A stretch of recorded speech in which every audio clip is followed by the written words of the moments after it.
What's up, guys? Your boy Diggy Dash, and I'm back for another video. In this video, I want to show you about this retro console that I have. It's the Evercade Retro Handheld. Now, I bought this a few years ago, mainly because it just looks very intriguing as a handheld device, which is kind of dedicated just to playing a specific set of games which are legally licensed. As you can see, it's a small form factor. It uses these cartridges. If I can get this one out. Now, this one's for the Namco Museum Collection 1.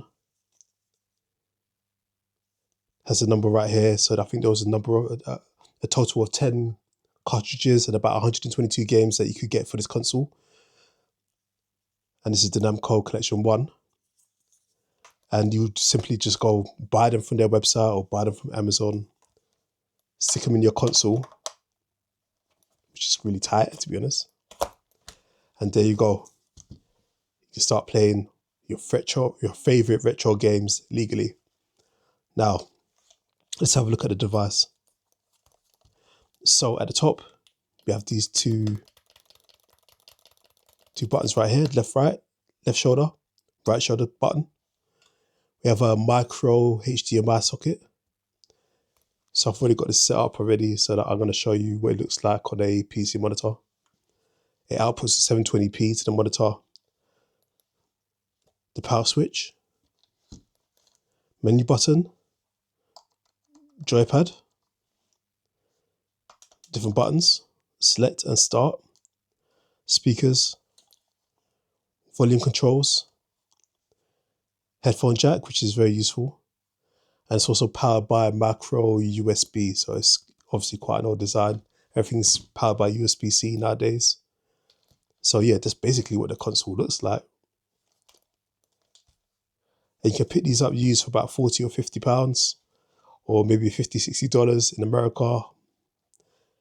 But it's an interesting device. But yeah, let me show you what it looks like. So I'll power it on.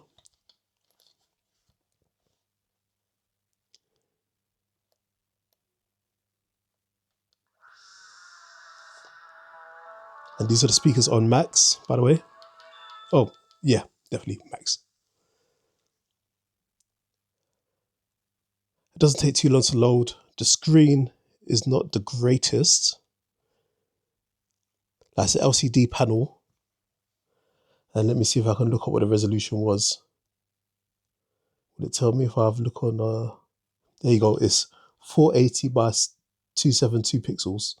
It's a 4.3-inch screen. So it's a wide aspect ratio, but at the same time, when they play the games, it plays them in a traditional ratio, or you can play them stretched if you wish. So these are the selection of games that are on this console. So we've got Battle Cars, dating back from 1993, a 16-bit game apparently. Dig Dig, 8-bit. It's a maze kind of game. Galaxian, a classic 8-bit shooter. Libble Rabble, never heard of it, but we'll find out.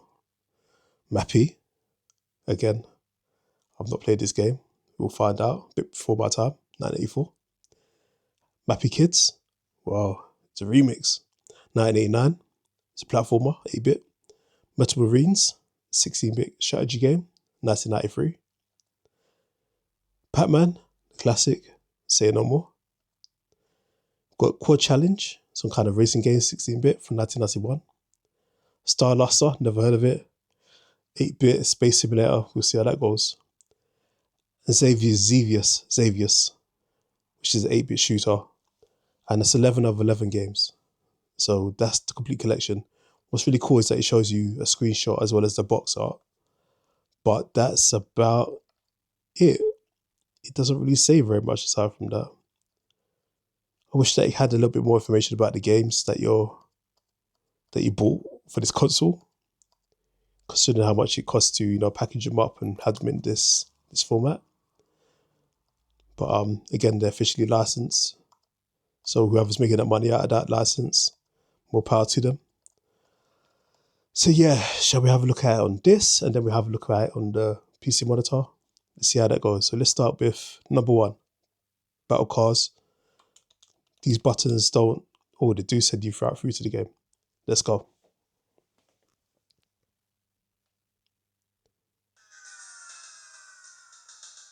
As you can see, the screen is very reflective. It's not great.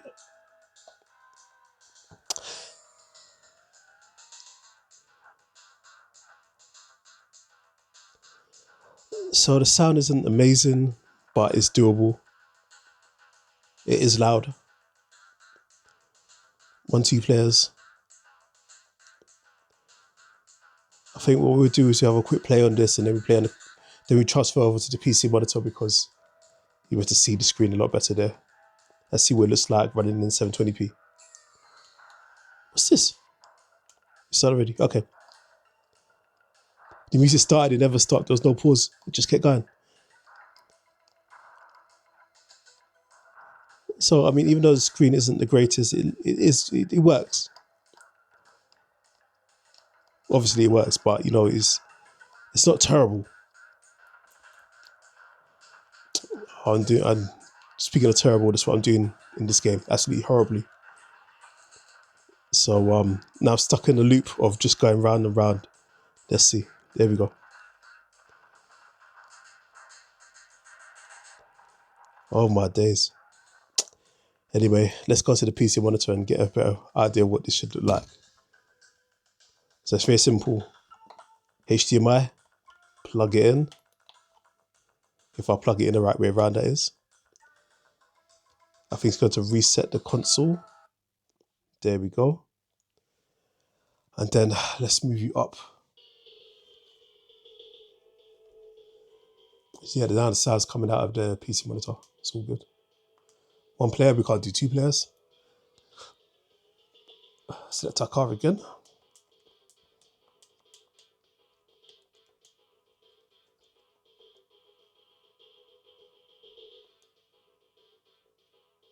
It's wild. The music just keeps going.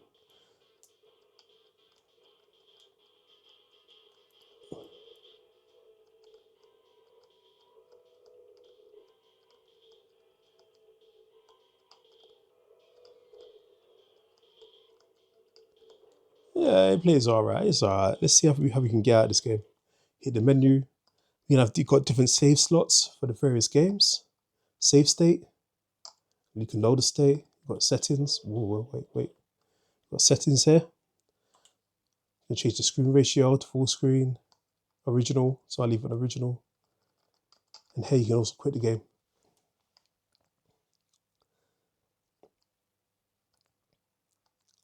Let's try something I've not tried before. PC monitor's not very happy with this configuration. Let's try the classic Pac-Man.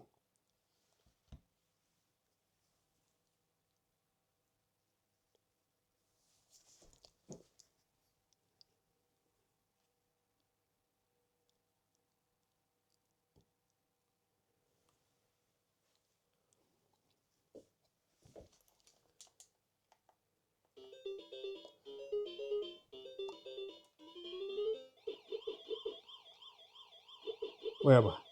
Here we go.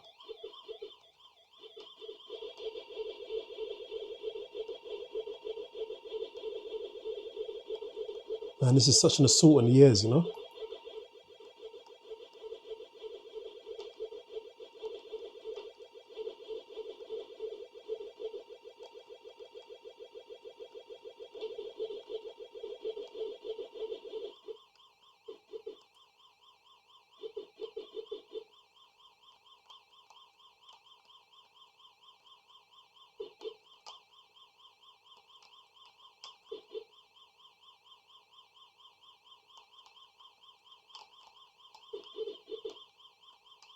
Damn it. Yeah. So let's cut out this as well because I'm a quitter.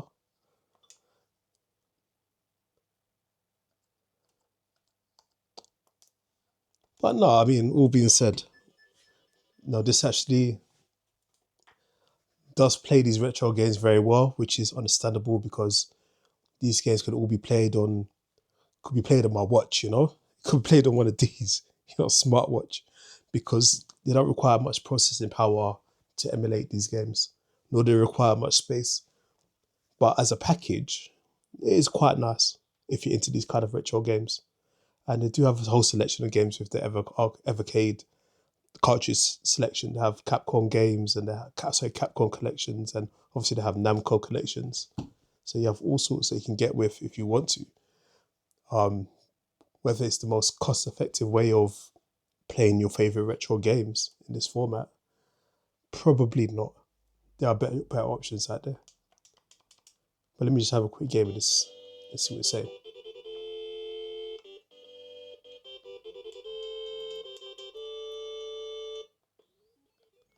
I don't know what's going on. I think I'm going up and down, I'm not sure.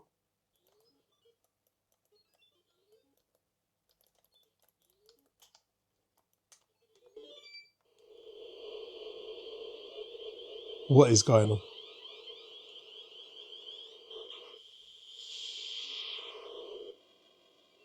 It don't look good, bruv.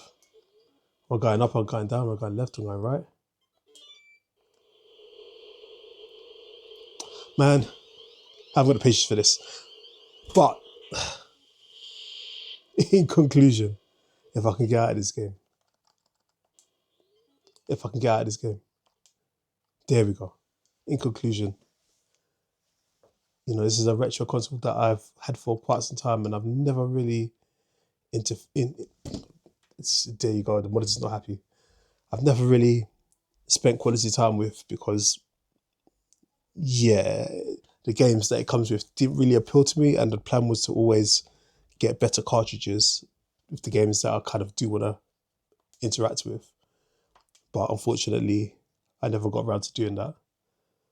And you can still buy the cartridges secondhand, I guess, but is it really worth it?